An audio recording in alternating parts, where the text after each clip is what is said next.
Thing is, I remember since worked in bookstores, right?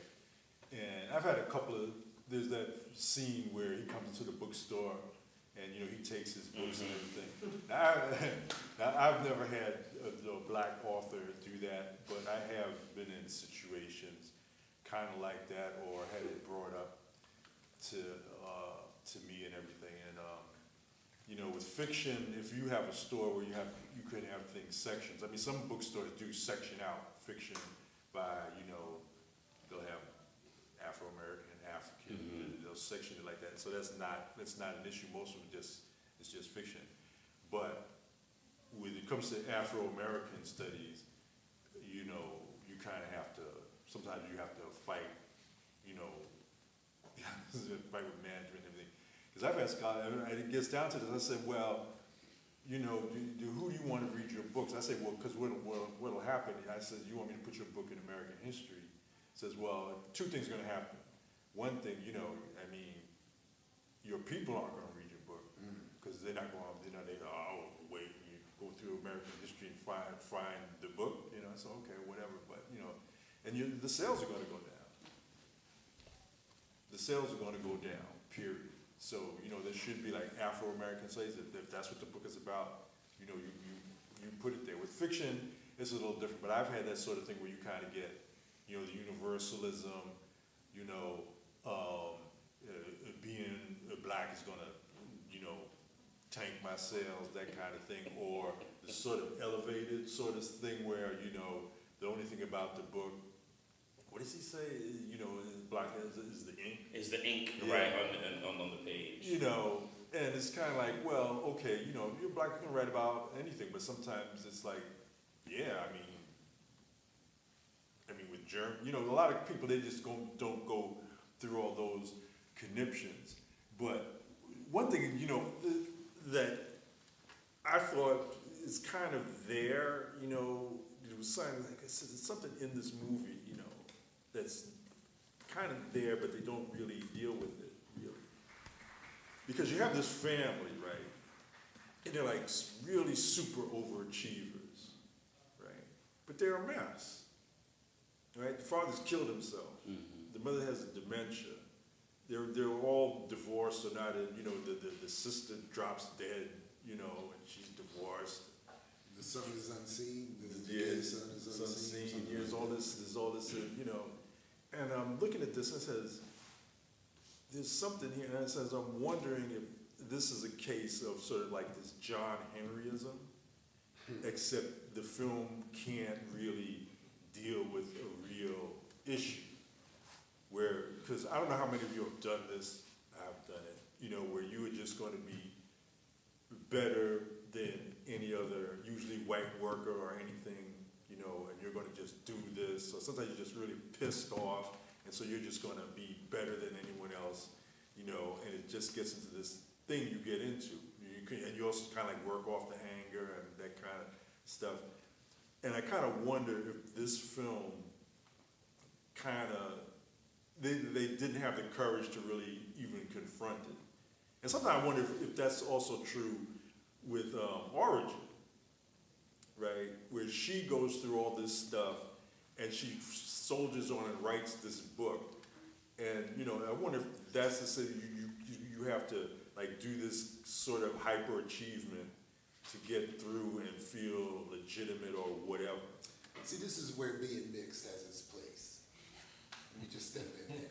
Because it's the proximity to whiteness that we need to overcome the mythology of whiteness as a standard to aspire, to which to aspire. And I say so much. I'm saying all to say, ever since I was a kid, when my mother showed me the John Henry story, immediately I was like, fuck that. Yeah. Fuck that standard. I'm gonna kill myself to prove myself to these.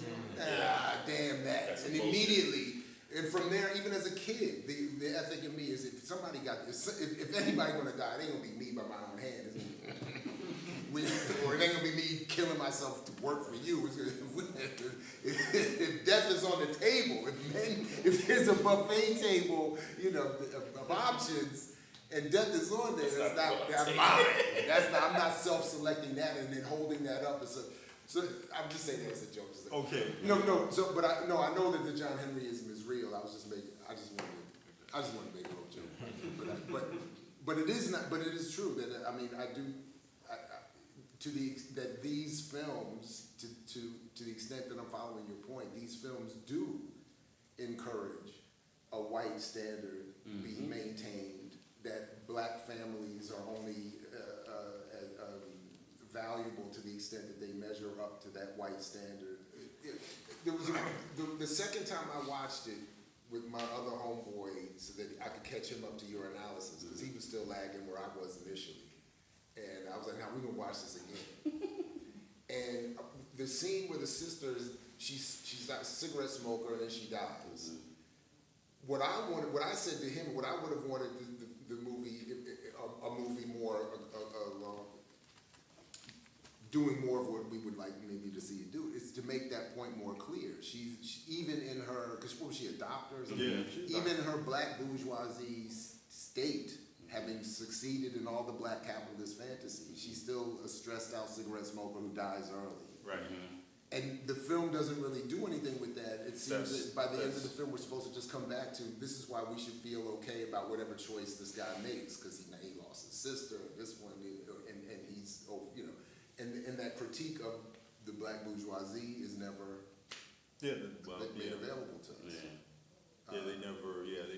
That's what I'm saying. Like, the film doesn't really go there and say like they're sort of casualties of this.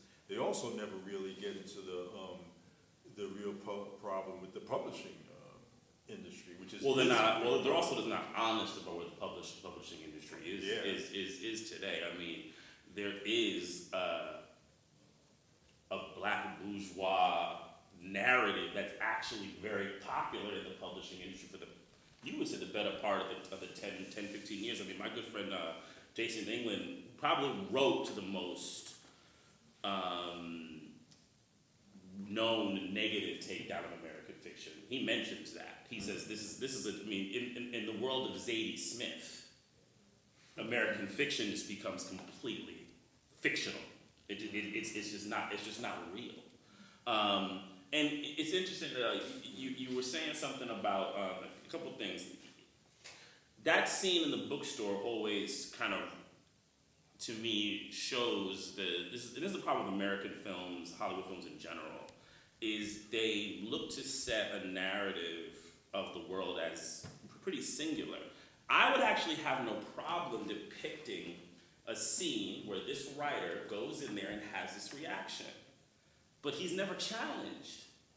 He's never challenged by anyone in the film truly, why do you have this distaste for you being called black? Right. A black writer. I have no problem. I'm sure there are people like that, but there is never the challenge.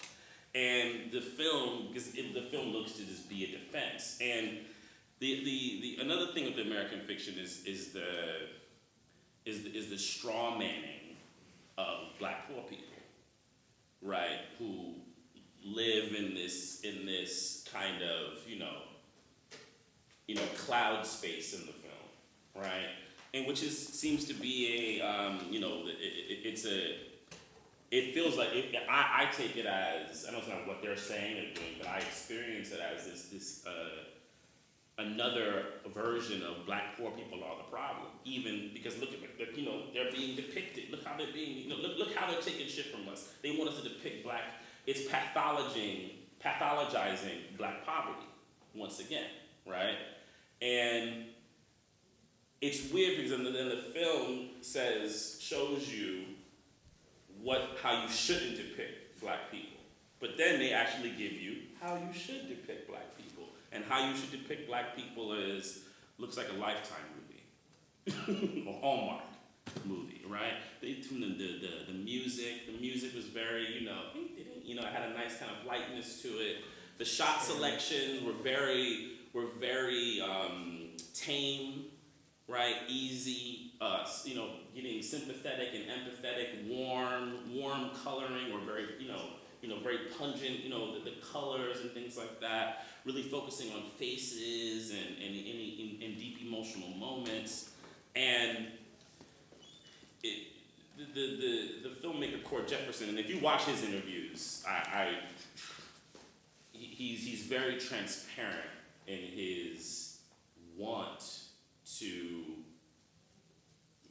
make blackness as American normalized as possible. He thinks that is the project, right? That is what the project needs to be, There's also that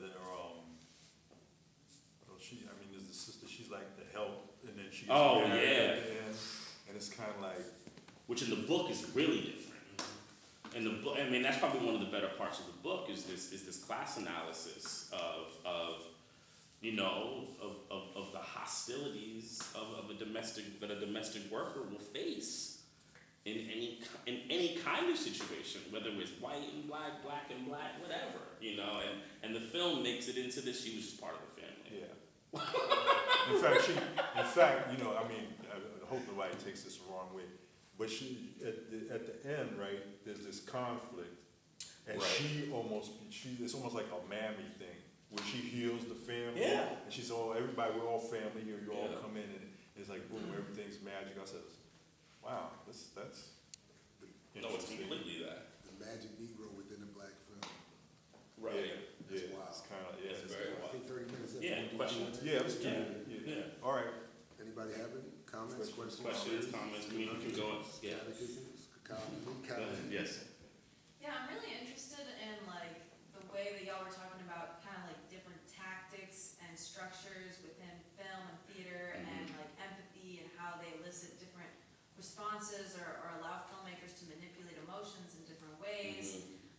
And I was just thinking, this isn't really a question, it's just something that I'd love to hear y'all's thoughts on, about like kind of movies, and I'm thinking specifically maybe about like kids movies that are like really relying on like allegories in order to make political points that are really superficial and incomplete. And one of them that came to mind was like Elemental. I don't know if y'all saw Elemental. It was just like it was an allegory of kind of like first generation immigrants, but told through these characters. It was like there was the fire people and the water people and like the air people, and like they're all just like actual elements. They're not humans. It's like a water droplet or like a fire. And ultimately they really stretch this metaphor really hard. I mean, it doesn't go well for them. But it strikes me how many of these kind of movies are out there, or plays, or just pieces of media that are like trying to make some kind of political point using an allegory, and then how that gets lost on people, or how it maybe takes like a political narrative and then pacifies it, takes the teeth out of it, makes it palatable, makes it mainstream.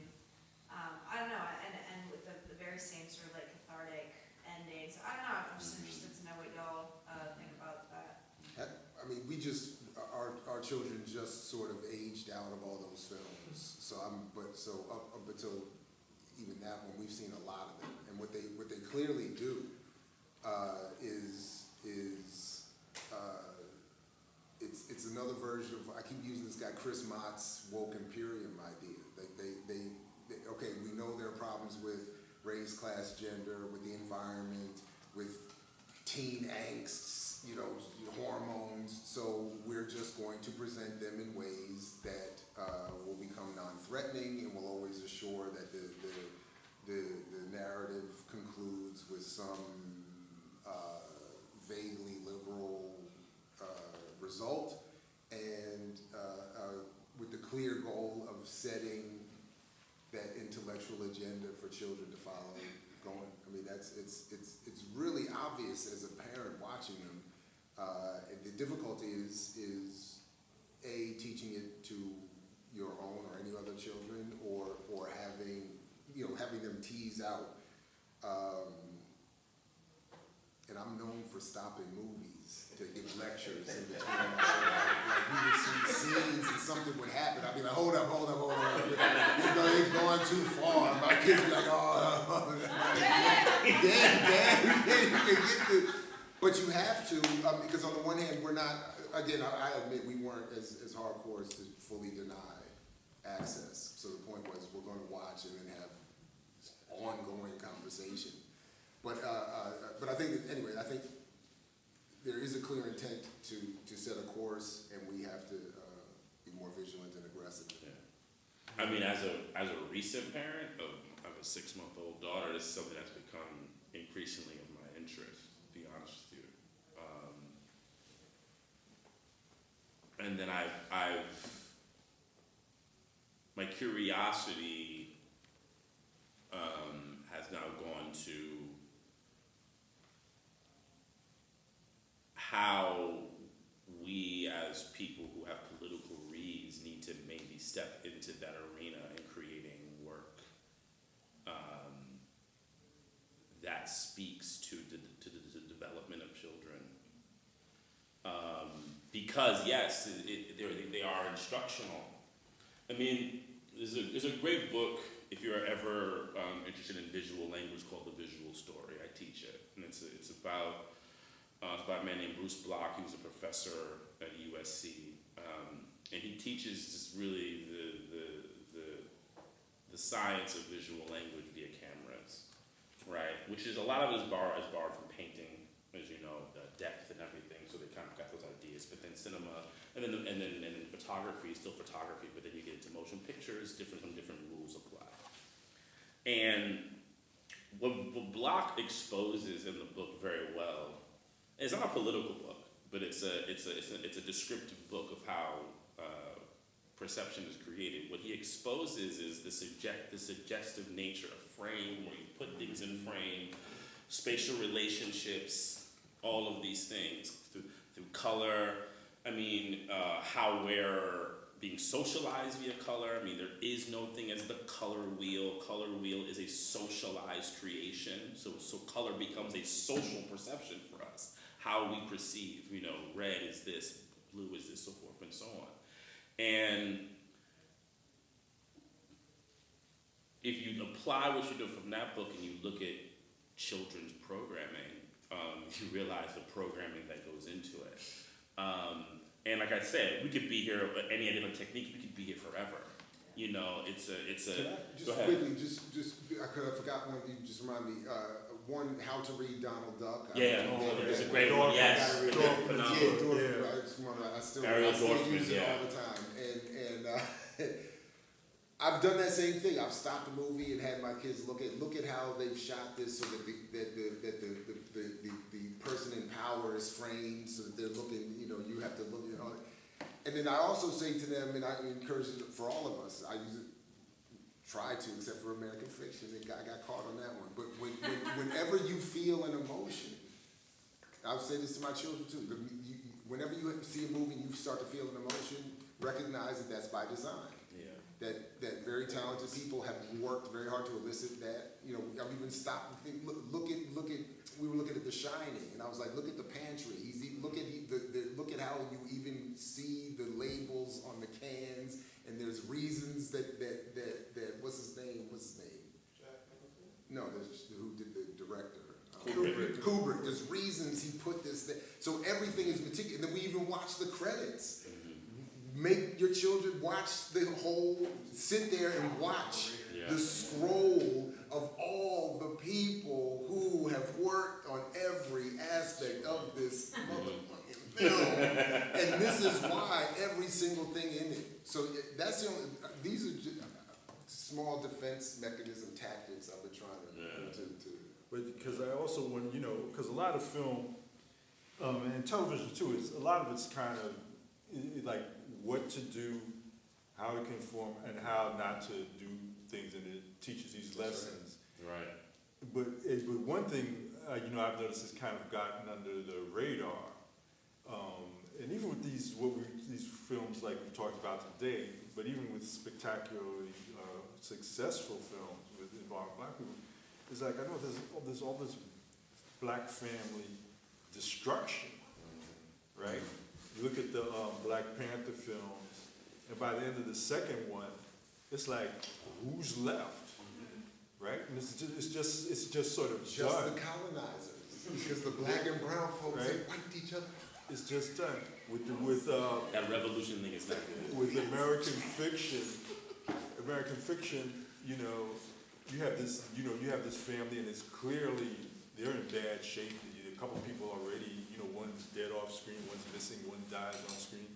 And with the origin, I mean, this woman loses a whole thing in the family. It's like, you know, like what is it with the Creed films, right? With Michael B. Jordan, right? That's another one. You look at all the films. I mean, you know, his father's missing, and then by the end, his mother's gone, and you know, it's The like first scene in the first Creed Yeah. film is the mother coming to visit him locked up. yeah. It's like it's all this black family. Well, that's destruction. but that's directly I mean, not to go on a rabbit hole. The way black film is treated now is very much predicated on how women's film was treated in the Code era. These kinds of ideas of women, they go through all this. White women go through all this suffering. You know, films like what's the big Joan Crawford one? I'm gonna forget. Oh my God, you know her. Joan Crawford's films. Mildred Pierce, right? Mildred Pierce, and the other big class one with the woman, and she did. Montgomery Clift is the poor man who falls in love with her. Here, You know, it's you know. it's not from here. No. I like the With narrative. Elizabeth Taylor's in it. Yeah, like Montgomery Clift is this poor man. She's like a rich, successful woman, but he manipulates her, and she loses everything, but she becomes a strong woman in the end. So it's taking the same approach that they did to women's films, and which is really the birth of melodrama in cinema. Went through women's films. These ideas of going back to the virtuous sufferer, right? This idea of virtuous suffering, and yeah, I mean. But yeah, you had your hand up, yeah. I want to say thank you for the American fiction. I thought it was crazy when I was watching it, because even after watching it, commentary on it is very like, oh, won an Oscar. Yeah. There's no like commentary on like Mhm. there's no like obvious Mm-hmm. like unless it gets like the third big Google where it's like. You're right. So that was also like part of why I felt like, am I wrong? Maybe this is the way we should be seeing this film as like. Yeah. But then my question was around, you mentioned empathy as a tool of manipulation or something like that. Mm-hmm. And I guess my question is around propaganda. Yeah. My question is around propaganda, and can it be necessary? When can you use it as a strategy? Because here in the analysis of these films, specifically these ones, Ava DuVernay Mm-hmm. and American fiction, you see the neoliberal project. And Yeah. when you criticize, you can see that this is enforcing and entrenching that project. Mm-hmm. But what do you think about propaganda in the other way? Yeah. Well, what's wrong with manipulation? Well, here's what I think that's a phenomenal question, and it's actually a question I think that many artists on the left have dealt with and disagreed upon. It's not necessarily one of the thoughts that I've seen through various people from Bratton, even so, Baraka adopted this at a certain point in the early 70s with plays like Slave Ship, was that if you wrap people up too much in their emotion, they're not going to be able to dialectically be even able to self-criticize, right? And analyze the situation in front of them, right? Do you want to just make a spectator, or do you want to make an interlocutor? That's Boal's big thing, right? That's where he was waiting for the theater of the press. He felt the idea of the spectator becomes this hierarchical thing where it becomes a dictation, right? So you actually will liberate people if you make them an interlocutor in some way in this situation. Does it answer your question? I mean, probably not completely, right? You're asking more about, but when can it be used? How would it look? What are tools? What should one do in this? Because if you don't want to use empathy, Mm-hmm. Oh, what how tools? do you make it Well, I think that in a cinematic kind of way, one of the biggest criticisms of modern cinema has become that it's too focused on an individual. You're following an individual, right? And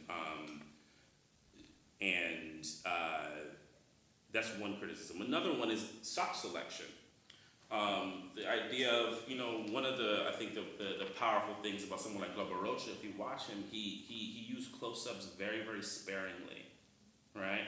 If you look at American film, close-ups are all the rage. You become close, right? You get invested, enveloped into their emotions to the point where the close-up is almost making you them, right? So you're wrapped up in emotion and you're not being able to do any kind of analysis. Or someone like Rocha, who was a Marxist, great Brazilian filmmaker, Black Guy, White Devil, we should definitely check out his work. Landscape, using space and frame to show the spatial relationships, right? And there's a great scene in Black Guy, White Devil where the man fights and he kills the landowner. And it happens first in this wide shot so you can see the social relation, right? And then it uses the close-up to kind of show his crisis, because that's the crisis you as a audience must understand. Like, what do I have to do now? Like, do I stay? Do I leave? Right? So he uses them very, very carefully. So in cinema, it's a matter of frame and the techniques that are within it. I mean, and Brecht, when he was in theater, it was about the text and the relationships, not going into realism. He was also big into distancing.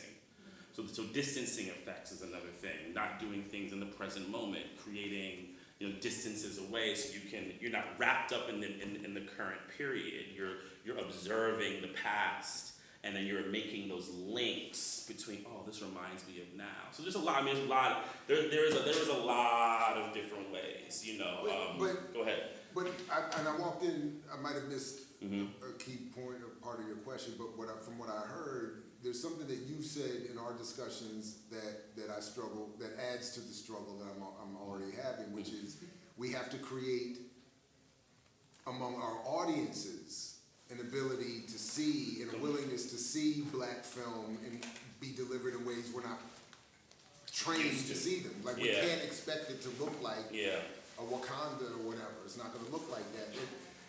So adding to the struggle that I have is, when I hear your question about the sort of positive propaganda, is for me, it's not just the ability to create it and having the political education to develop it, but how is it going to be seen? Mm-hmm. And then once it is, how will it be interpreted? So the film you just mentioned, when you said you saw it earlier, and I'm like, well, how did you see it? It's like, well, it's in one theater here in New York. Mm-hmm. The rest of us aren't going to be able to, so I keep being stuck. This is why I'm always frustrated in public space where there's documentation, is that I do think, so for instance, in the documentary McLuhan's Wake about Marshall McLuhan, there's a part where they're talking about his analysis of the media environment using Shakespeare's All the World's a Stage, we're all merely players, we're all just playing our role that has been assigned us. And the only way to break the role, according to McLuhan, or one way people are encouraged to see breaking that role is what is defined as terrorism. That the only way for them, as he describes it, the terrorists, to shock their way into the consciousness of an audience is to blow something up, essentially.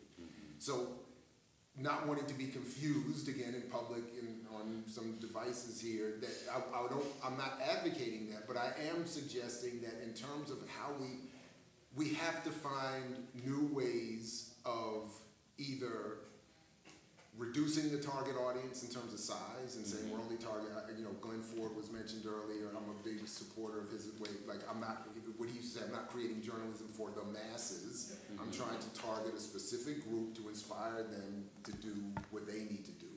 That's what I think we need to think of. We're not going to create the next blockbuster, and we're not going to have the bestseller, and we're not going to have the next viral. How are we going to create something that's going to hit a certain level of an audience in a way that's going to move them to magnify? Because at the end of the day, dominant culture is a reflection of dominant political power.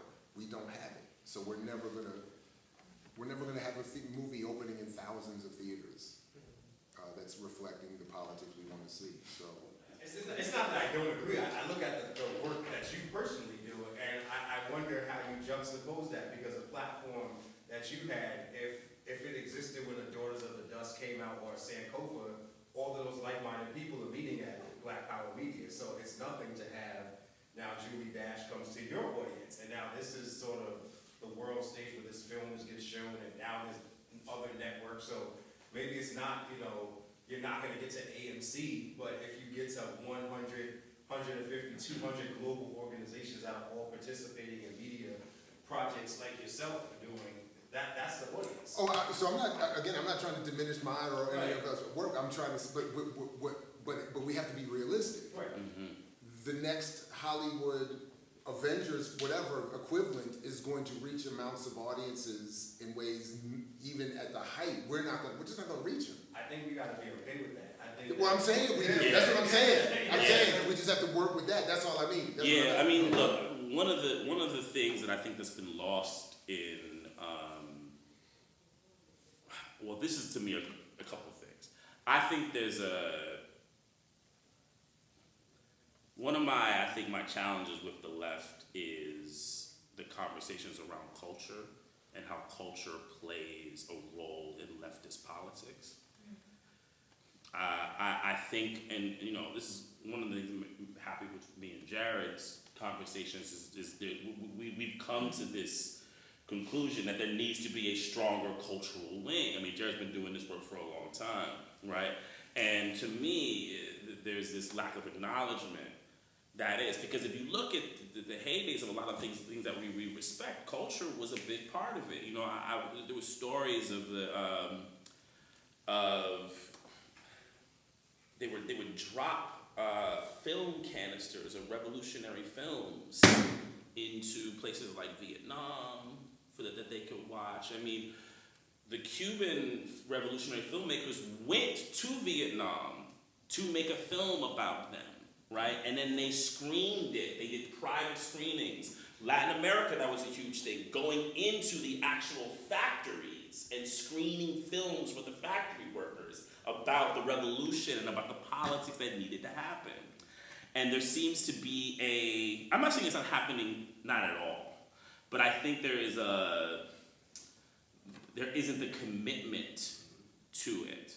And then you create a revolutionary culture amongst the people who are into that. And I think there has to be an extension of that. But I think on the flip side, the artists have to let go of these bourgeois structures. And I will speak to myself. There's a lot of people who claim to be very political and radical, who will post about Marx all day, but they're still bowing over to Sundance, which is a conglomerate that is like literally shaping how film should be, right? The Sundance Institute, all these places, they're telling us how narratives need to be, what blackness is, what being Latin American is, what being LGBTQ politically is. It's like it's there has to be a divorce if you're of that. There's gonna be people who are gonna go to that, but if you want that, so that there has to become a better relationship between the cultural and the grander leftist movement that I think suffers today. There is a schism that I see. Mm-hmm. Well, it has to be like a cultural criticism, because if Vietnam, Cuba, if you have revolutions, then the whole artistic thing kind of 100%. things change, right? But when these films come out, someone has to be there and say, this is what's going on. And I completely agree with that too. I agree with that too. We definitely need that multi-frontal war. It's like Black Panther, right? People are loath to criticize it, and it's like, you kill off the black revolutionaries, right? And pathologize it throughout the entire the whole film. thing pathologize, right? But then I know someone, a sister close to me, she's well off. She saw it the second time, you know, and she lost it. When he said, my ancestors in the Middle Passage. But the other thing, but this is what's sold to us. Did anyone see American Gods, the slave ship? Yes. Yeah. Yeah. Now, Jones. now what really bugged me about that, I was like, I'm surprised it's got on TV. But the thing that got me on there says, well, brothers, you don't burn down the ship unless you're gonna lose. Right? They set fire to the ship. It's like, well, first you get rid of them. If you can't get rid of them, then you burn it down. But you don't burn it down when you got the rest of you rising up. That doesn't make any sense because you could take the ship and go wherever.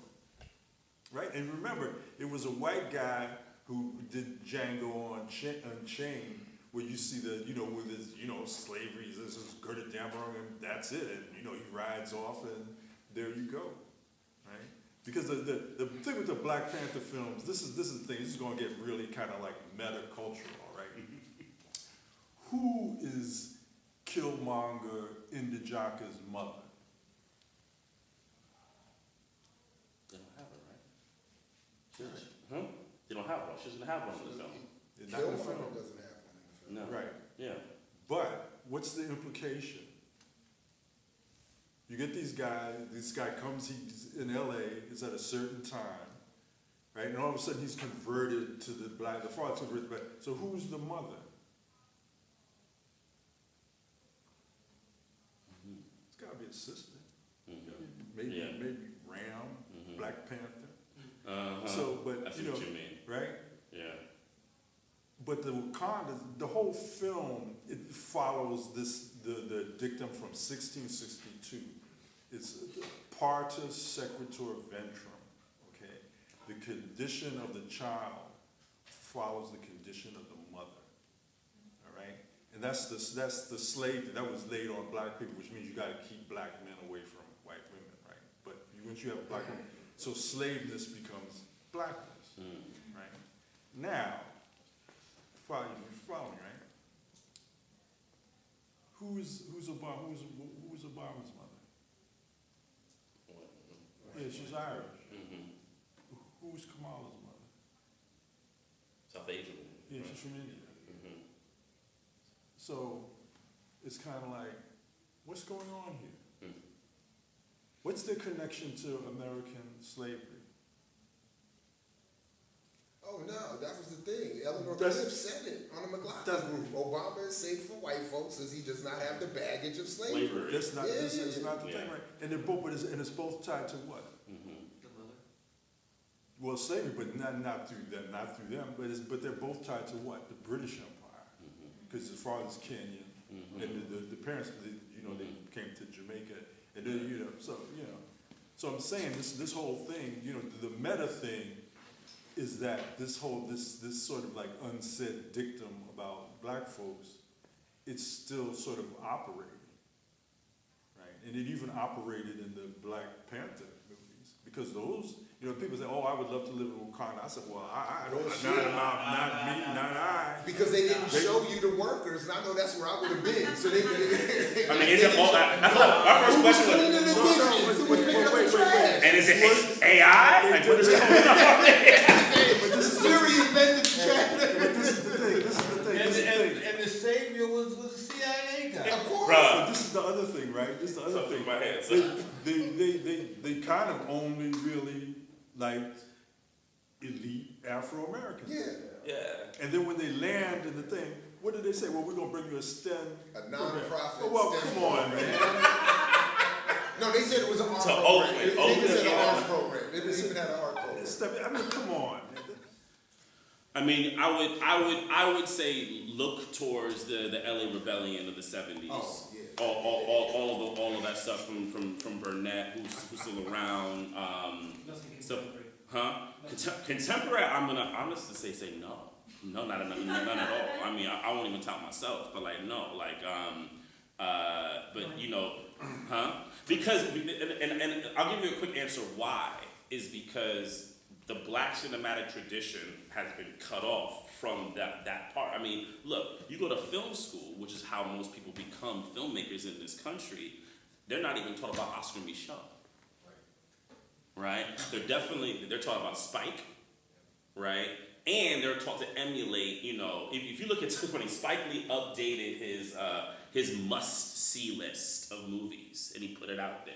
And if you look at the films that are on it, the absence of no black and no black, and no, he has a couple Sam Ben films. He's Black Girl, which is a phenomenal film, but he doesn't ever get into some of his other films that get a bit more radical. No Mambete, nothing like that. He doesn't engage in that. If you look at the films, they are part of a project that is global in the terms of global dominant cinema, right? So the education of black filmmakers have been cut off from their origins, for lack of a better word. You know, I mean, I teach at a film school, and when I get black students, one of the things that happens is I tell them they have to watch these films, and they don't even know who these directors are and these projects are, or they know superficially. People know Julie Dash because, you know, Beyonce aesthetically robbed her, and things like that, you know, and things like that. That's a bar. It is. Clip that. I was gonna ask you, or the panel in general, how you guys, I know we gotta go, but Yeah. Raoul Peck, to me, he's probably, if there is a tradition of people like I like Peck's earlier Sam films. Pollard and all those guys. Yeah. Just from a content standpoint, what they're putting out, granted, it's all of it's HBO's, Amazon, so on and so forth, but just the quality of the content. Is Raoul Peck someone we should I think be- Peck's earlier films. I've had my troubles with Peck's films since he started working with people like HBO. I think his Lumumba film is very strong. Oh, yeah. I think his Chima pretty good. Listen, if we don't have, but the thing is, if I'll rest on what Dhoruba bin Wahad once said about what he knew was the failure of Spike Lee's film on Malcolm X. That if you see the film about Malcolm X, you should walk out of that film wanting to do something. Right. Like Oh, yeah. wildly off the record and unsanctioned. Yeah. So we don't. If you don't feel that way, leaving a film Yeah. about black people or black struggle or whatever, then it's not. Then it's not that. It's not that. And look, and if you look at some of the stuff in the LA Rebellion, you do, you know, watch some of Sam Ben or some article, you do get a feeling in you, you know, and you know they take that away. What about like Sorry to Bother You? I have my child. Look, Well, That's but a I longer think we have to conversation. distinguish what I think was the intent with the original question, and then these sort of rare, almost miscellaneous, off this like that film is not. I like it. I have my challenges with I that haven't. on a Okay, high level. I think it's the class version of. I think it is the class. What Get Out is to Race is my one-liner about it. But I think that these films, one, we should recognize that they have to do comedy, horror genres just to say anything remotely political, and then they're not part of the mainstream. That, you know, the black working class students that are in my class, they have not seen any of Booth's films. They don't know anything about any of that, and that's one of the ways I mark how we're being effective and who we're reaching, because they don't watch my show unless I assign it for points. They don't, you know what I mean? So they're not getting. Stanley Nelson and like all these guys. No, they're not Stanley even. Nelson. But they don't even watch that. But Stanley Nelson is. Look, my favorite critique from my man Todd of Dr. CBS's critique of Isabel Wilkerson was that she wrote it to a white audience in the Boston Review. And Todd said, when you write to us, let me know. Which I thought was a nice, but that's Stanley Nelson. That's Stanley Nelson. That's what a lot of these black films and documentaries are. They're well-funded products targeting white, affluent white art. Not even white, affluent white artists. Sorry to Bother You and Boots is a longer conversation to me. Don't you hate on Boots? What I will say is, I go back to Walter Benjamin, the aestheticization of politics. That's right. I have longer critique coming on Boots. Hey, thanks everybody. It's been good.